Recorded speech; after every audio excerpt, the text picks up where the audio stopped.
Se ha de plantear la relación simétrica igualitaria, se ha de luchar para que la mujer, al igual que el hombre, puedan participar en todos los ámbitos de la sociedad, que el espacio público, la calle, la política, el trabajo, etcétera, y el espacio privado, la casa, sean lugares de encuentro, de colaboración y de participación entre hombres y mujeres, y que la rigidez de los roles dé paso a la asunción flexible de los mismos.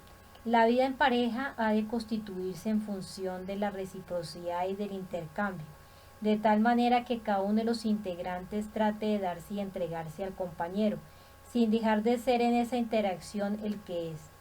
Si bien es cierto que la vida en pareja implica compromiso y cierta dependencia para el uno con el otro, eso no debería ir en detrimento de poder mantener y desarrollar la identidad personal. Resulta necesario que el hombre reconozca a la mujer como un ser del que puede descubrir y aprender muchas cosas, con quien puede participar y colaborar en condiciones de igualdad en todo tipo de proyectos. Tenemos que apostar decididamente por la igualdad para posibilitar que la mujer acceda a puestos y espacios que le habían sido velados y al mismo tiempo reclamar la creación de las condiciones sociales necesarias para que todos los seres humanos, independientemente del sexo, podamos explorar y manifestar libremente tanto los componentes masculinos como los componentes femeninos de la personalidad, porque ello, lejos de suponer en el hombre la pérdida de la masculinidad y en la mujer la pérdida de la feminidad, nos permite caminar hacia el crecimiento personal. Deberíamos asumir cierto grado de bisexualidad, puesto que ni desde el punto de vista psicológico ni desde el biológico es posible hallar la pura masculinidad o la pura feminidad. Para terminar y como idea directriz de este capítulo quisiera referir lo siguiente: es importante que el hombre reconozca y elabore el miedo a la mujer, acercándose a ella, integrando a su persona la parte femenina que activo y desarrolló en su relación intensa con la figura materna durante la infancia y que luego más adelante se ha podido ver obligado a reprimir o silenciar. La integración de su feminidad la enriquecerá como ser humano, le hará más sensible y comunicativo y le ayudará a relacionarse con las mujeres desde el respeto y el amor. Trabajemos y colaboremos todos en la erradicación del machismo. Todos saldremos beneficiados. Capítulo nuevo. El cultivo de la salud mental. Educar a los niños y no será necesario castigar a los hombres. Pitágoras. 1. Dependencia infantil. Prácticamente todos los animales son capaces de moverse y desplazarse por sí mismos al poco tiempo de haber nacido, y en un periodo corto de vida llegan a presentar pautas conductuales semejantes a las que exhiben los adultos, de tal modo que su proceso de aprendizaje y de desarrollo tendente a la autonomía avanza rápido. No ocurre así con el ser humano que, si bien en la adultez es capaz de innovar y plantear nuevas alternativas de existencia, capaz de ir mucho más allá de lo que los demás animales pueden realizar o lograr en sus interacciones con el medio ambiente, se muestra indefenso, dependiente y a merced de los congéneres adultos durante bastantes años, en un camino hacia la maduración o autonomía que resulta sumamente largo.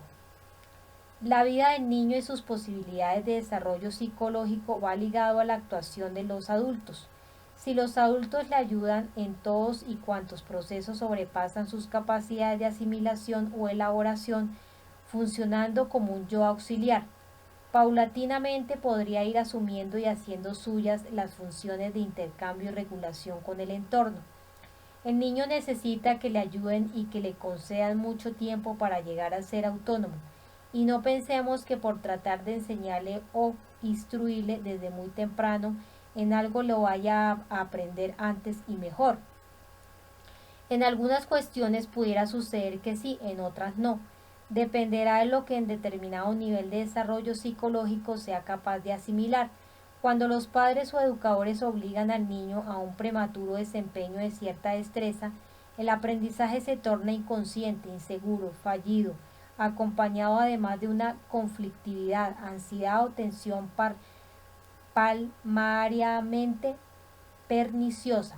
Las exigencias excesivas asfixian psicológicamente al niño, que se ha afectado por no poder responder como los otros esperan que lo haga. Es por eso que al forzar la aparición de una respuesta o escala conductual, a menudo ocurre que la consecuencia no es otra que la inhibición, coartación o distorsión de las posibilidades de desarrollo. Los padres y educadores deberían estar atentos a lo que el niño puede y no puede hacer por sí mismo, sin presionarlo malsanamente. Han de captar cuáles son sus necesidades y hasta qué punto puede tomar la iniciativa para satisfacerlas. Hemos de entender que la adquisición de la autonomía, la posibilidad de gobernarse por sí mismo, requiere de un conocimiento básico de los contenidos psíquicos y de las correspondientes fuerzas o energías que a uno le caracterizan. De la misma manera que para pilotar un coche es necesario conocer los mecanismos y las fuerzas fundamentales que lo ponen en movimiento y lo guían. El ser humano no puede ejercer su autogobierno hasta pasado un largo tiempo desde su nacimiento, de tal manera que mientras tanto precisa la protección por parte de congéneres expertos, personas confiables y responsables que se hagan cargo de él, que se ocupen de contener sus impulsos y emociones, como bien comenta Winnicott. Un niño normal, si tiene confianza en el padre y en la madre, actúa sin ningún freno. Con el correr del tiempo pone a prueba su poder para desintegrar, destruir, atemorizar, agotar, desperdiciar, trampear y apoderarse de lo que le interesa.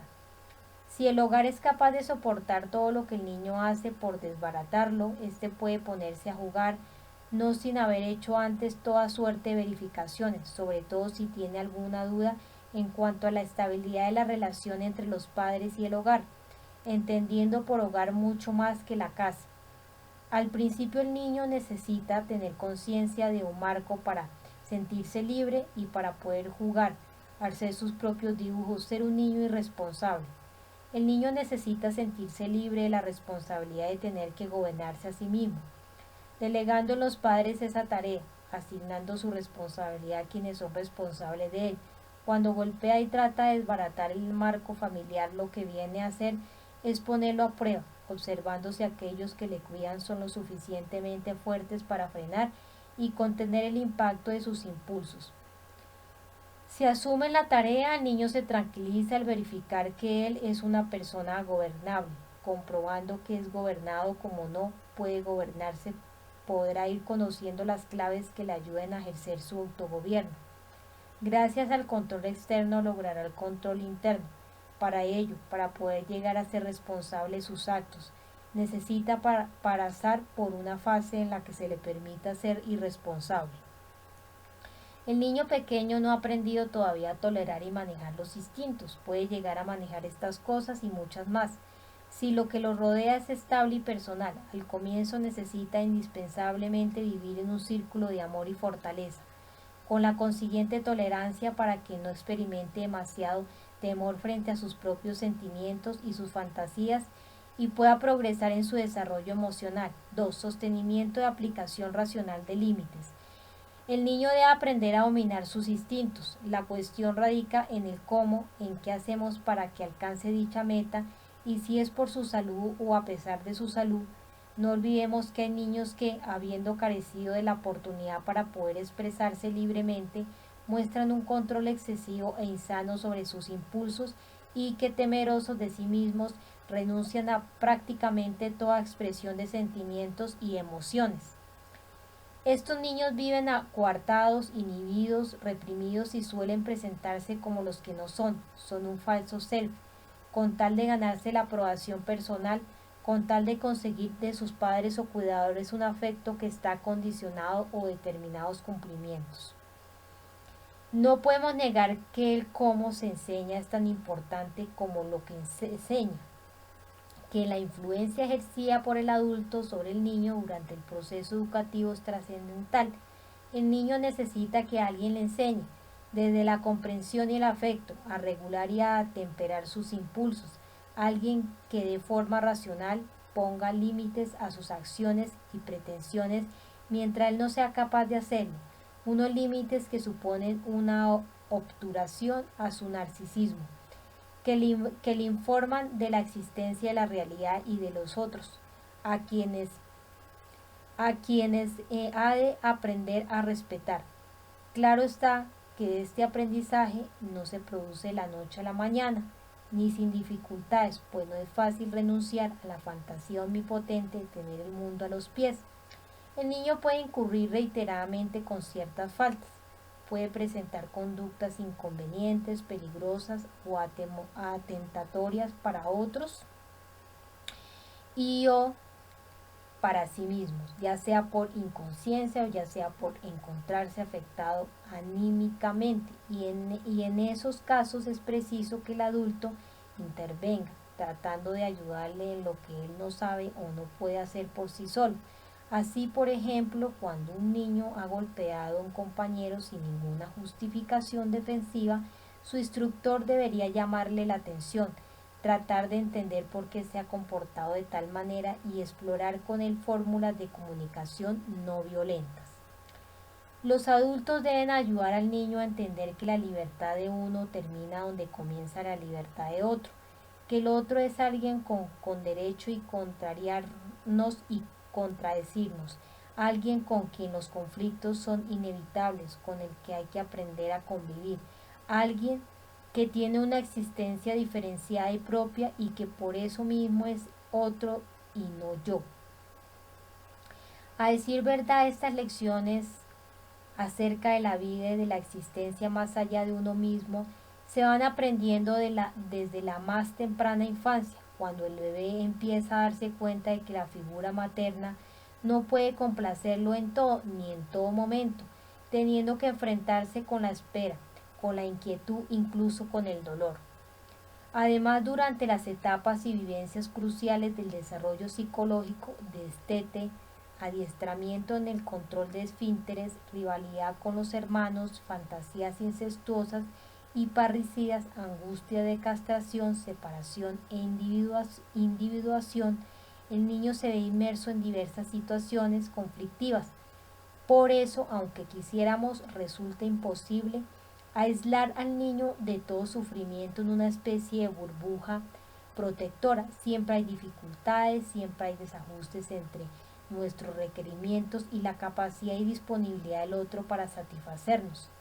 Ciertas frustraciones son inevitables, aparecen ya desde el comienzo de la vida misma y a lo largo de las distintas fases del desarrollo, y en mayor o menor medida en todo tipo de relación, pues no hay nadie que pueda complacer por completo y siempre a alguien.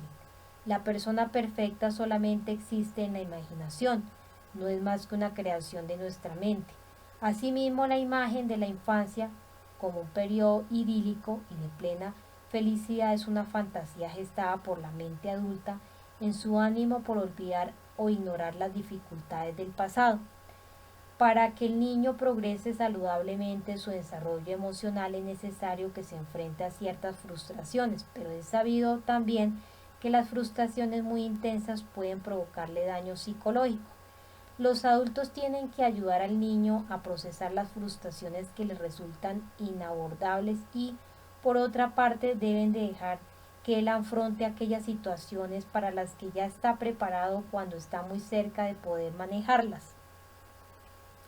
Hemos de tener en cuenta que hay un nivel de tensión, el que es capaz de contener y asumir el niño, que resulta productivo y le permite adentrarse en una cada vez mayor y mejor regulación de sus impulsos. En ese sentido, la aplicación de límites debe entenderse como una labor por la que los adultos, conscientes de que el niño necesita ser auxiliado y gobernado a lo largo de determinados periodos de su vida, le brindan a éste una forma de relación y de protección que irá evolucionando con el transcurso del tiempo hasta que sea realmente autosuficiente. La contención, la aplicación de límites por un momento le resulta frustrante al niño, le produce malestar, aunque por otra parte le alivia de la angustia de verse precipitado a una libertad para la que no está preparado.